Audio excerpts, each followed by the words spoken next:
Today we will discuss some important idioms and phrases which had come in CDS exam, Combined Defense Services exam 2021. So these idioms and phrases I have taken only from the English exam portion, and there are 10 questions based on the topic. So let's begin with the first one. It says that given below are some idioms and phrases followed by 4 alternative meanings, and you have to choose the most appropriate response. A, B, C और D में से कुछ आपको choose करके लिखना पड़ता है, but यहाँ तो हम सिर्फ लर्न कर रहे हैं. Let's start. First one, 40 wings. Now what is wings? If you understand the phrase or the idiom, धीरे धीरे आप ध्यान दो उनके वर्ड्स में, तो it will occur to you what might be the correct response. अब विंग्स क्या होता है? To open and close the eye very quickly. जैसे आप आंख मारते हैं, इशारा करते हैं, उसको भी विंग्स कहते हैं. अब यहाँ लेकिन 40 विंग्स, इसका मतलब है कि for to take a short nap और अ शॉर्ट स्लीप. एक जल्दी से एक झपकी ले लेना और रेस्ट मिल जाता है उससे. सो इन चारों ऑप्शंस में से winking 40 times, sleep disorder, long sleeping hours, a short sleep during the day. So this is the correct option. D is the correct option here. अभी देखते हैं दूसरा, penny wise pound foolish. अब इसमें भी आप देख लीजिए, penny और pound ये करेंसीज का इसमें मेंशन किया गया है. सो पेनी तो छोटी करेंसी है, पाउंड एक बड़ी करेंसी है, तो उसी से इसका मतलब समझ में आ जाएगा कि somebody who is extremely careful about small amounts of money but careless about larger amounts of money. Okay, so इसमें हम बी ऑप्शन करेक्ट होगा. Careful about small amounts but careless about large amount. जैसे इसके बाकी options भी पढ़ लीजिए. Wise to spend each penny carefully, ये तो गलत है.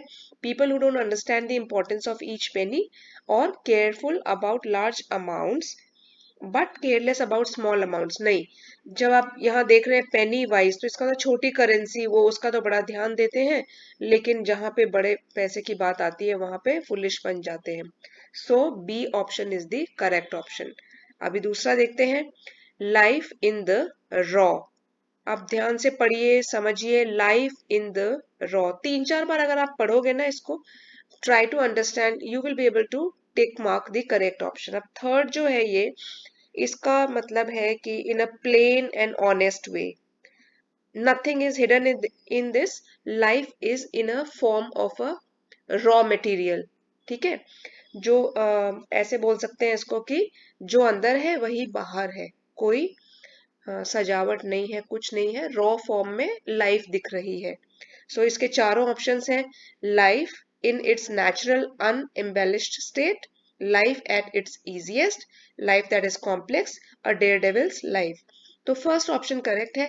लाइफ इन इट्स नेचुरल और अनएम्बेलिश्ड स्टेट. अनएम्बेलिश्ड मीन्स जो कोई सजावट के बिना, बिना अनअलंकृत बोल सकते हैं ना, कोई सजावट नहीं है, जैसा है, जैसा रॉ स्टेट है वही दिखा दिया.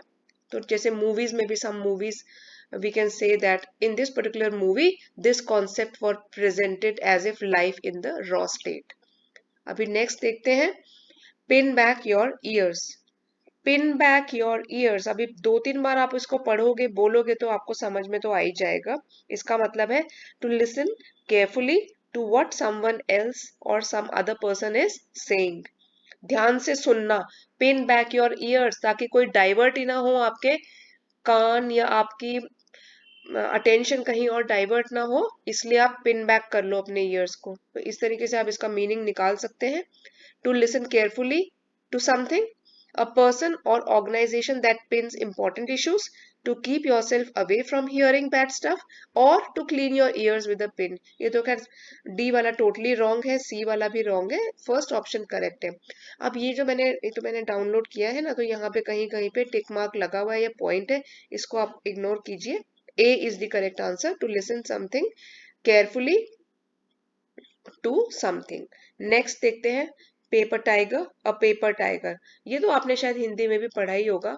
पेपर का बना हुआ टाइगर, मतलब टाइगर तो है लेकिन वो नकली है. तो जैसे हम कहते थे ना, कागजी पहलवान, और ये तो कागजी शेर है. ओके, सो वो उसी वही वाला मतलब है इसका भी. A person or thing that appears threatening but is ineffectual, to threaten someone but do no harm, environmental protection paperwork, to speak to people in a roaring voice. अब जैसे भी आप चार ऑप्शंस में से एक सिलेक्ट करना होता है, दो तो बिल्कुल ही रॉन्ग होते हैं, कंफ्यूजन होता है लास्ट टू में, उनमें से भी अगर आप केयरफुली सोचोगे ना तो आपको करेक्ट आंसर पता ही लग जाएगा। तो फर्स्ट इसका ए है correct option, a person or thing that appears threatening but is ineffectual. So something that is outwardly powerful but inwardly it is weak or ineffectual. ठीक है। अब नेक्स्ट देखो टर्न कोट। अब टर्न कोट भी आप पढ़ोगे पहले ऑप्शन, फिर सोचेंगे इसके बारे में। Expert at altering courts, someone who deserts one group to join another, a truly dishonest person, going round and round in a court of law. अब दो तो देख लीजिए, ए वाला और डी वाला तो टोटली ही गलत है।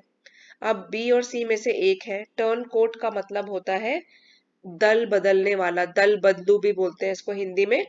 दैट जो विश्वासघाती होता है ना, वो उसको कहते हैं turncoat. A person who is not loyal to one group और ही बिट्रेज हिज कॉज, या रिलीजियस या पॉलिटिकल पार्टी या फ्रेंड्स के लिए भी यूज कर सकते हैं, उसको बोलते हैं दल बदलू। Someone who deserts one group to join another. तो टर्न कोट का मतलब कि कोट को उल्टा कर देना, मतलब जिसको एक बार अभी आप साथ दे रहे हो उसको बाद में डिच कर देना, बिट्रे कर देना, वही होता है turncoat. B option is the correct option. Next देखते हैं से your piece.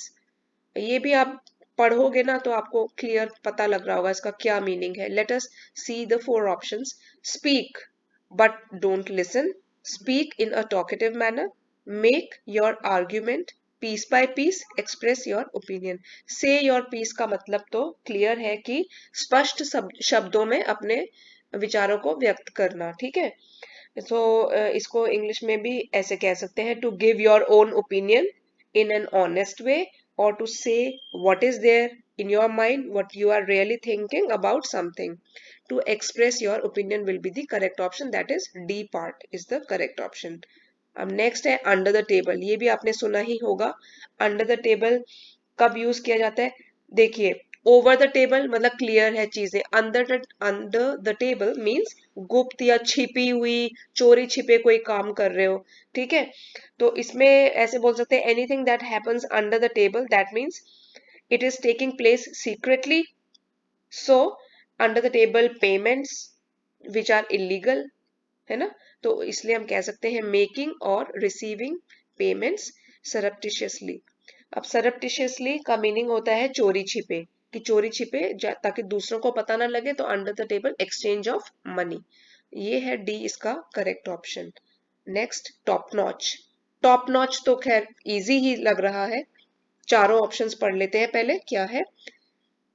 The highest marking on a tree or a building, person or organization that attracts only the top, C है ऑफ हाईएस्ट पॉसिबल क्वालिटी, और D है person of integrity.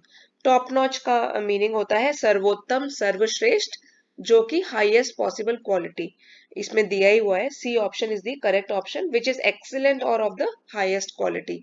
तो इसका C option correct है। अब last है at the drop of a hat. इसमें भी चार ऑप्शन है, देखते हैं। Clumsy person who drops hats everywhere, गलत है। Suddenly and without much thought, देखते हैं अभी आगे पढ़ के। Do something without much pressure, or a happy and easy going man. देखिए ए और डी तो बिल्कुल ही इनकरेक्ट है, तो रह गए बी और सी। तो इसमें eight the drop of a hat, इसका कह सकते हैं कि इसका मतलब है एकदम तुरंत, मतलब तुरंत डिसीजन लेने वाला, ठीक है। विदाउट स्टॉपिंग और thinking about it, eight the drop of the hat somebody reacts to a situation or takes decision. तो इसका बी ऑप्शन करेक्ट है, suddenly and without much thought. तो ये आपने देखे हैं idioms and phrases are very important for English. कई exams में आता है, RIMC में देख लो आप, NDA में देख लो, CDS में देख लो। तो आपको ये तो अच्छे से लर्न किया कीजिए। और मैंने अपने ही चैनल में बहुत सारे वीडियोस बनाए हुए हैं idioms and phrases पर, आप उसको भी चेकआउट कर सकते हैं। उसका लिंक मैंने डिस्क्रिप्शन में दिया गया है, वहां से आप इसको देख लीजिए। अगर आपको वीडियो अच्छा लगा है तो please like and share and subscribe to the channel. Thanks everyone for watching.